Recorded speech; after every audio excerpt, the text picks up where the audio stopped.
So the trail says to be aware of rattlesnakes, and one would say they usually make you aware because they'll start to rattle.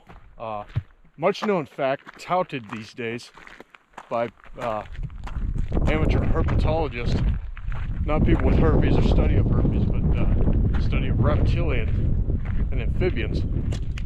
They like to point out that rattlesnakes, due to evolutionary traits, have stifled their rattle. They haven't lost their ability to. They still grow the rattle, but generally the ones that survive are the ones that don't give away their location. So over generations, that trait becomes a survival mechanism.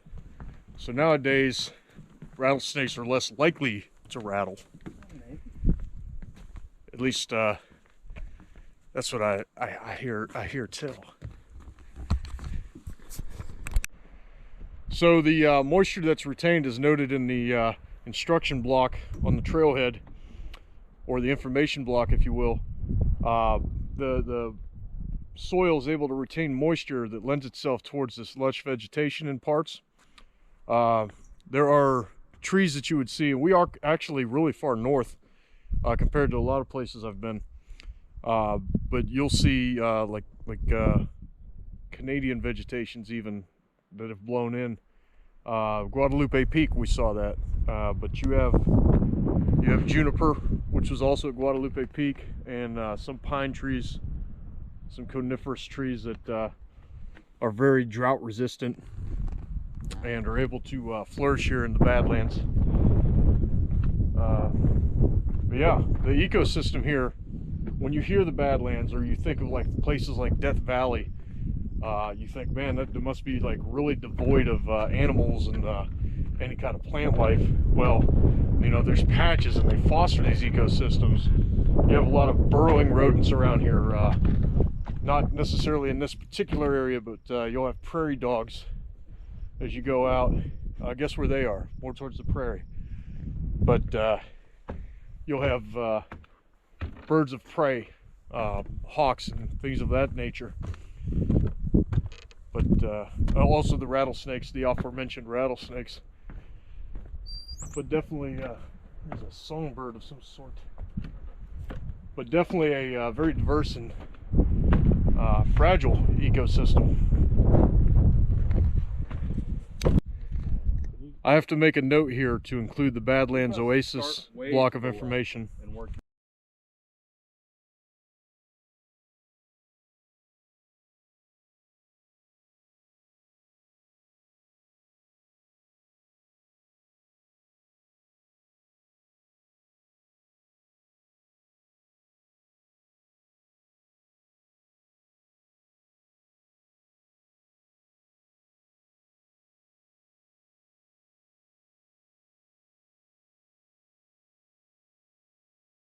Yeah, this is the Badlands Oasis, as per the block of information that I took a picture of that I'll have to edit in there.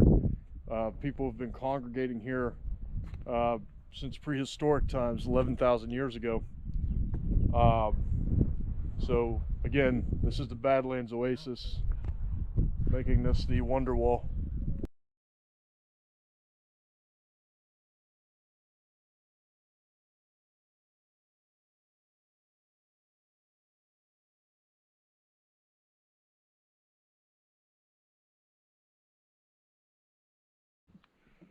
So here, growing in this this face of this downslope, is a cactus, and I know that because I'm not stupid. All right, look at this path that comes through here. That looks adventurous. Looks like more of like a washout, but then it seems like people have walked and traversed it, and I'm almost positive that we have had a surface shitter who's walked out of here one sock low at the very least. So things to be aware of. If I had my picker, I'd pick it up, in my bag I'd bag it, but I'm not barehanding shit rags. The forethought and planning, they definitely keep the photographer in mind for this. Once you have a little walkout walkway so that you can take a photo or video of the Ben Raphael Visitor Center. Before we accept this, yeah, Raphael, Ruffle, yeah. I don't know who Ben Raphael is, but his visitor center looks very opulent and welcoming. Good day, sir. How are you? Yes. Technically, I paid for this. Yeah, when I think about all the times I've went to these places and been able to press pennies, I've generally shied away from defacing U.S. currency of any kind, even though it is legal. But yeah, I feel as though perhaps I've missed out on documenting and gaining keepsakes.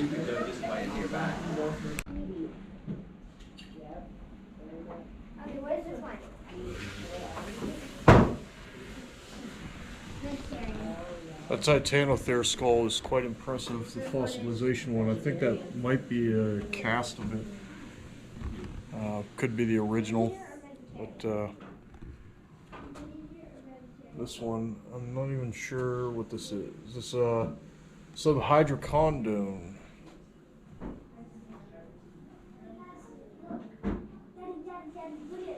Look at this predator here. It's one ugly mother.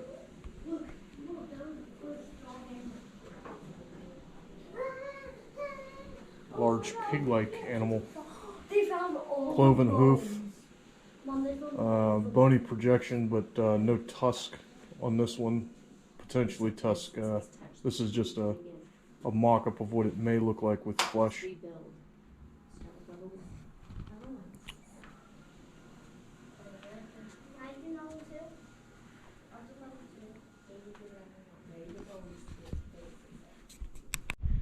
We're about to go on the fossil trail. It is a quarter-mile trail here in the Badlands. It says extinction is forever. Do not tell that to Dr. Ian Malcolm, because life finds a way.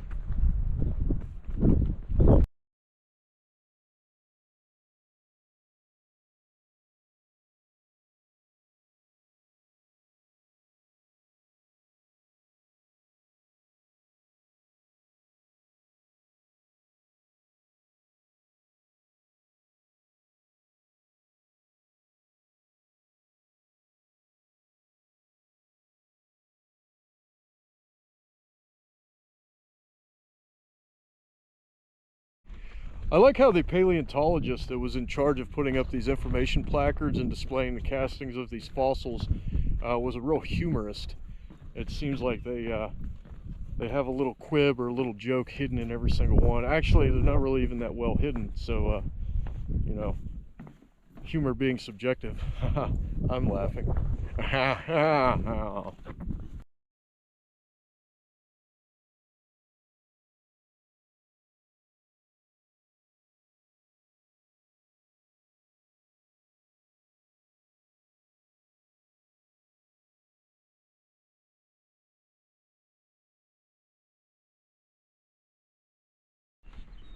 Here's the fossil casting of the Nimmervid.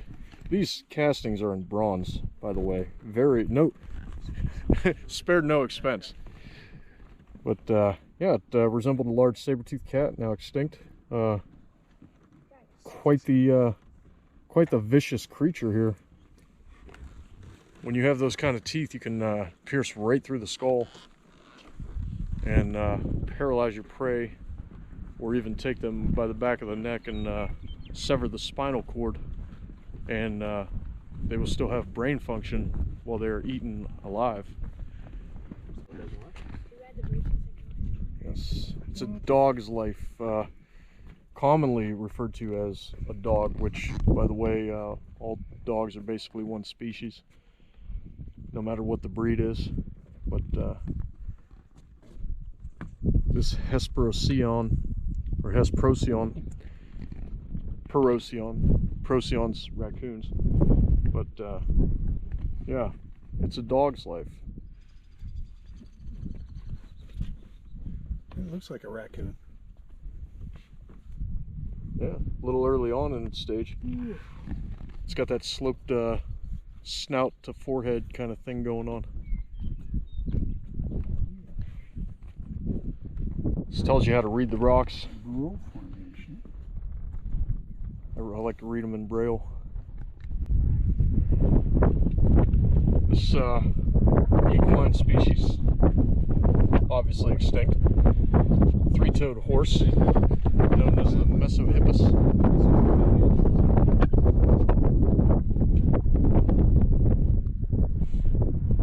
Horses have adapted in North America over millions of years. See, our history would have you believe that all the horses that were first in North America were brought here by the Spaniards. But we're talking about prehistoric species that have died before man set foot here, or potentially just right on the cusp, because apparently this one died 30 to 37 million years ago.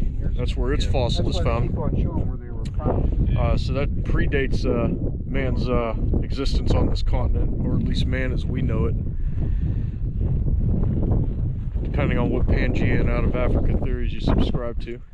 But here's an ancient species that really, even though this particular one, the alligator, it's found fossil record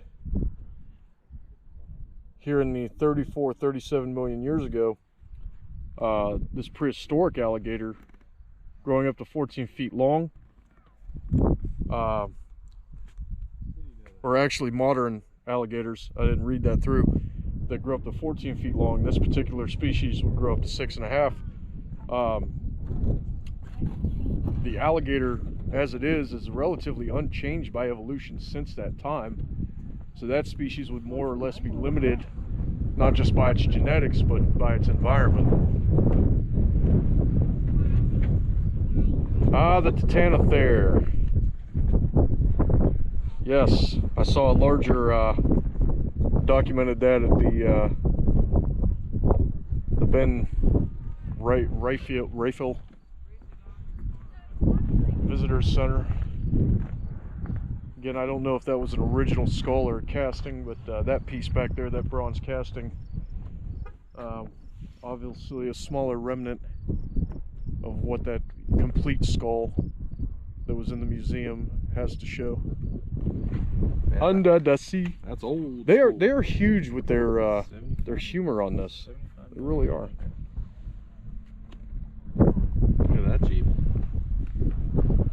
Classic Willis style. Looks like the ancestor of the Nautilus.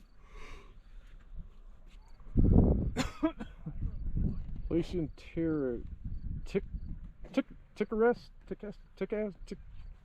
ass. Glacian Tickleass. We're coming to an overlook area. Very good view from the road, which I didn't record, so you have to take my word for it. But yeah, this is one of those deep valley views.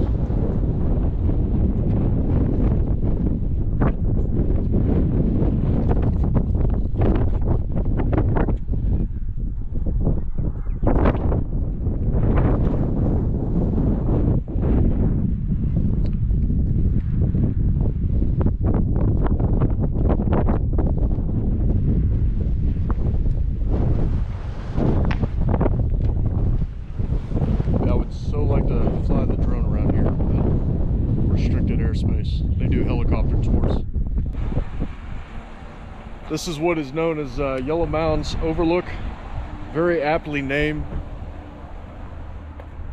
The coloration of the rock is quite unique for the whole park, where you have mostly like your grays and browns and slate coloration. Here you actually have like pink hues and obviously yellow. And hopefully this information marker says what causes that yellow coloration. So according to the information marker, what you had was a shallow sea at one point that left behind fossilized clams, baculites and ammonites. Not to be confused with Mennonite like Amish and shit, but Mennonites or Mennotees. Anyways, that shallow sea died out and it was replaced by jungle, which is where you start to see the red coloration in the strata. And as the information marker said, both are gone now, never to return again.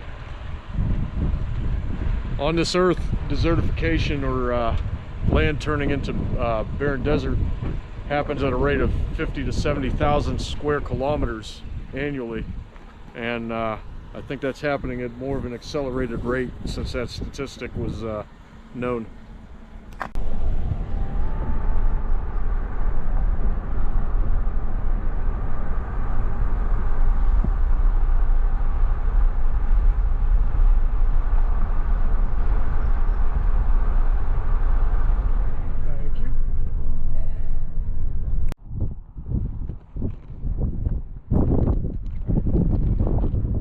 Some right there by the road. They're being scared off.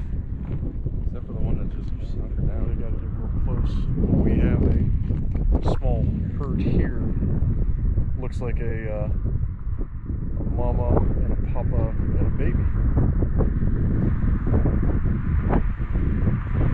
This one here to the left is tagged at the neck. It's got a tracking collar on, replete with a GPS synced antenna. Look, got some petters and some feeders. Great. Petters and feeders turn into crippled bleeders.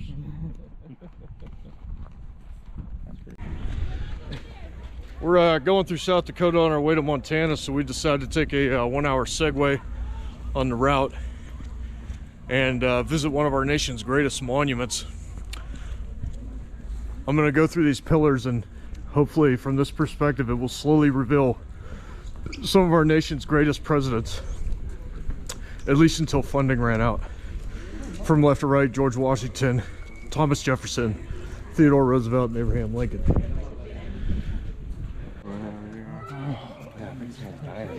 Yeah. So now we leave the beautiful Mount Rushmore area in the snow belt, it has been pointed out, here in May. No, he was talking about how big the flakes are. I don't get flakes around my house. Yeah. I don't know about you, but I don't. Shit. I get these flakes every time until I take a shower at Head and Shoulders. I was supposed to bring the ticket here? I left the ticket in the truck. Is there another spot to pay on the way out? Yeah. Oh, the pay machine's I don't know if the camera's picking this up with the same perception as my eyes. But just the way the snow falls. Let's do this.